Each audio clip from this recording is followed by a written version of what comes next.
This is Luke Paulson, the Catholic Conservative, and welcome to the news of the week for August 23rd, 2025. And if you enjoy these videos, do not forget to like, comment, and most importantly, subscribe for more.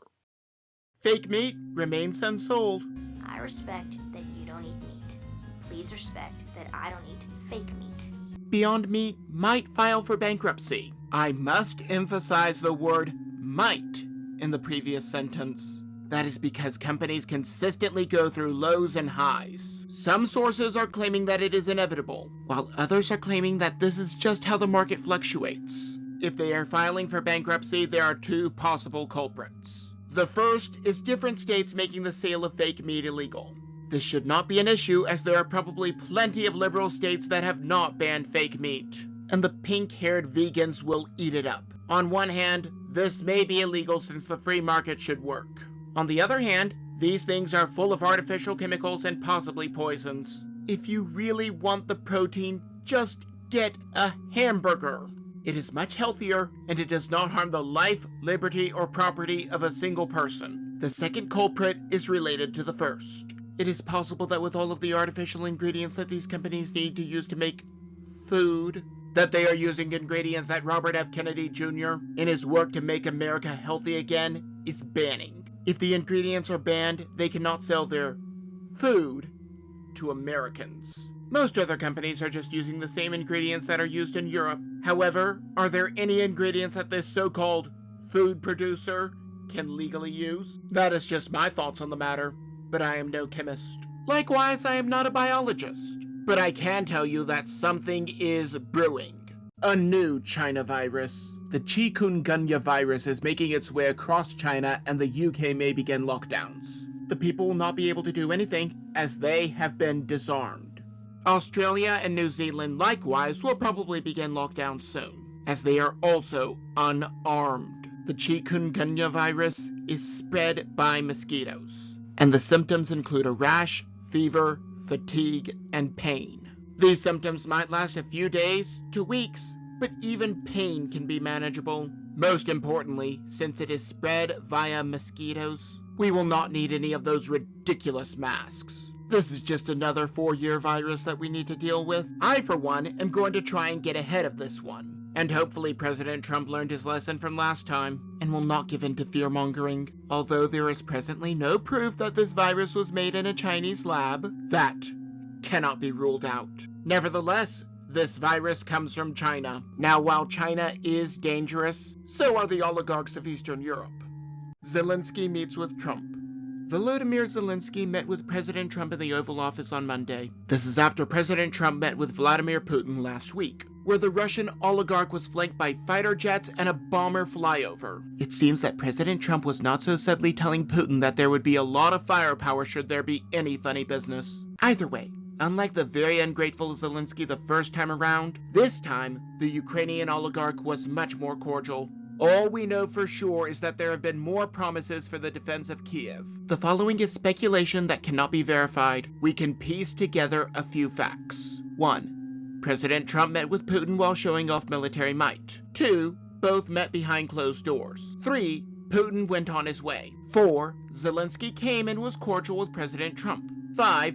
Both met behind closed doors. 6. Zelenskyy went on his way. Based on this, it seems that there might have been the start of a peace deal that both sides could agree to. After all, Hillary Clinton said, and I quote, and that over a period of time, Putin should be actually withdrawing from the territory he seized in order to demonstrate good faith efforts, let us say, not to threaten European security. If President Trump were the architect of that, I'd nominate him for a Nobel Peace Prize. Now granted, Hillary Clinton, who has a history of surrendering everything American to the Russians, stipulated this by saying that the peace negotiation would have to be a complete withdrawal by Russia. However, by this point, even most Ukrainians do not want to fight to the death anymore. At least according to CNN. This might be because they do not like their own oligarch, and see a different oligarch as being just as bad. It might be that they are all dying. It might even be that they do not want to be kidnapped off of the street to fight in this war. So even without her stipulations, Clinton may have to admit that President Trump was right. However, the fake news has already made that admission. Fake news admits Trump is right.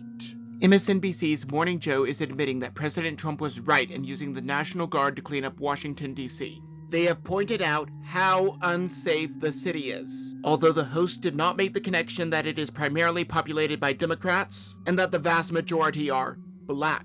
But I am sure that is all just a coincidence. The fake news was probably unsure about this executive move, and some still are. This is because if President Trump can clean up D.C., like he cleaned up the border, it will be proof to the voters that crime can be stopped with strong leadership. The Democrat-run cities whose people are primarily of a certain melanin concentration would have to admit that crime is rampant because their leadership allowed it. The fake news is also admitting that more people are buying things. In fact, retail sales were up 0.5% in July. That might not seem like much, but consider how much is in just 1 percentage point. All it takes is tackling inflation and bringing jobs back to America. Things that would never be accomplished under Kamala Harris. After all, even as the so-called border czar, she did nothing to secure our southern border, painting it black. After a long, hard fight, the border wall continues to be constructed. However, despite the height of the wall and the vertical consecutive slats, people are still climbing over the wall. President Trump has ordered the Secretary of Homeland Security, Kristi Noem, to have the slats painted black.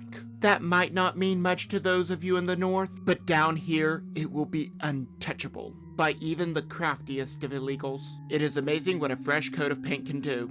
However, the Smithsonian Museum needs more than just a fresh coat of paint. The Smithsonian Changes. I would love to see President Trump get rid of all of the evolutionism at the Smithsonian, but that is certainly not going to happen anytime soon. Moving on. It is possible to cover the flaws of a person without saying that everything that they did was wrong. Give people credit even if it is for the rising of the sun. Whether that is Napoleon Bonaparte endorsing merit-based promotion, Andrew Carnegie founding libraries and other charitable works, Julius Caesar expanding citizens' rights, Henry Ford revolutionizing the auto industry creating countless jobs, or Richard Nixon helping to get us on good terms with China. President Trump is not trying to erase slavery from the museum, something that multiple Democrats have accused him of. Ironic, because it was the Republicans who freed the slaves of the Democrats. The end goal is to make it so that the museum does not focus solely on the mistakes of America. And there have been a lot of mistakes. But this is getting rid of things that have no place, because they are just there to disparage our country. Those who grow up only learning about the things that were wrong grow up to join Antifa, Black Crimes Matter, and supporting Hamas. Anti-American propaganda belongs in the Smithsonian as much as unicorns do. However, not everyone is following President Trump's orders. And this one is a much more serious topic. The transcripts were blocked. President Trump got the Democrats to stand by the criminals that ravage Washington, D.C. As I discussed a few minutes ago, as soon as they figured this out, the fake news started saying that the National Guard is protecting Americans. Just last week, I talked about Judge Robin Rosenberg, who declined to unseal the Epstein grand jury transcripts in Florida. She was appointed by Barack Obama, but I'm sure that is a coincidence. Now Judge Richard M. Berman of New York has blocked the grand jury transcripts there. He was appointed by Bill Clinton, but I am sure that is just a coincidence as well. His official reasoning is that there is more than enough information that the executive branch already has. What the judge ignores is that this evidence was probably destroyed before President Trump's team even got there.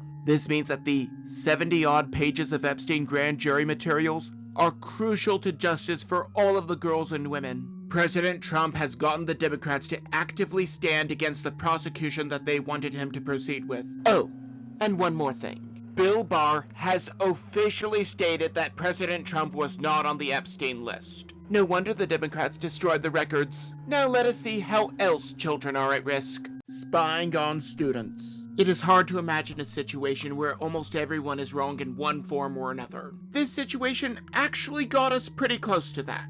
A high school student in Tucson, Arizona has been suspended. He wrote an email that threatened bodily harm to classmates if his grade was not changed. This email was not sent, only typed. Officially, his parents told him to delete the email and not send it. However, the artificial intelligence flagged the keystrokes, and this was used as evidence to have him suspended. Naturally, I believe that the school was in the right, as this needs to be taken very seriously. However, I am also worried about the implications of this. If the massive monitoring by the National Security Agency is any indication, there are countless other students whose records are permanently flagged as well, even if the system made a mistake.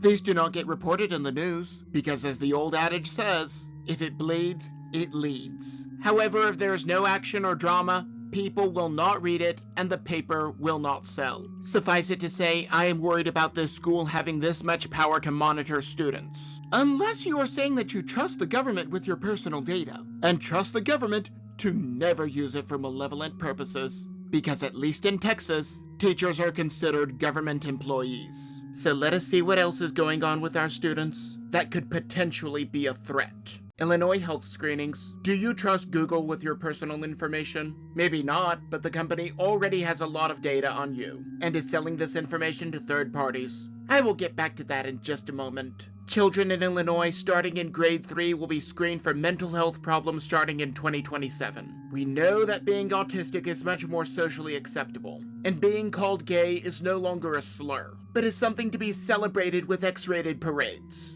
This is known as rapid onset gender dysphoria, or ROGD. It is very likely that these conditions will pop up, not because they are occurring, but because they are cool. At least according to Soad Tabrizi. However, Tabrizi says that this is not the biggest problem. This data is all flowing through Google, which has been known to sell off personal data. The risk of an exploit is incredibly high, as well as the risk of a hacker getting this data, and I doubt that the governor cares. Speaking of ROGD, let us talk about how a park ranger got fired. Ranger's transgender flag. A park ranger in Yosemite was fired. She was non-binary. Moving on, working with drag queens. She put up a transgender flag on the park grounds. She was promptly fired as a result. Less than a year ago, the then administration would have hailed her as a hero. Now she has been fired from her dream job. Oh, boo-hoo! Let me play a sad song for you on the world's smallest violin. The country is healing from the liberal pathogen, thanks in no small part to a certain orange antibody. However, we have to help this cure along in any way that we can. Maybe I'm just blowing smoke. Maybe I'm completely off my rocker, but that is just my opinion. And do not forget to like, comment, and most importantly, subscribe for more. But before you go,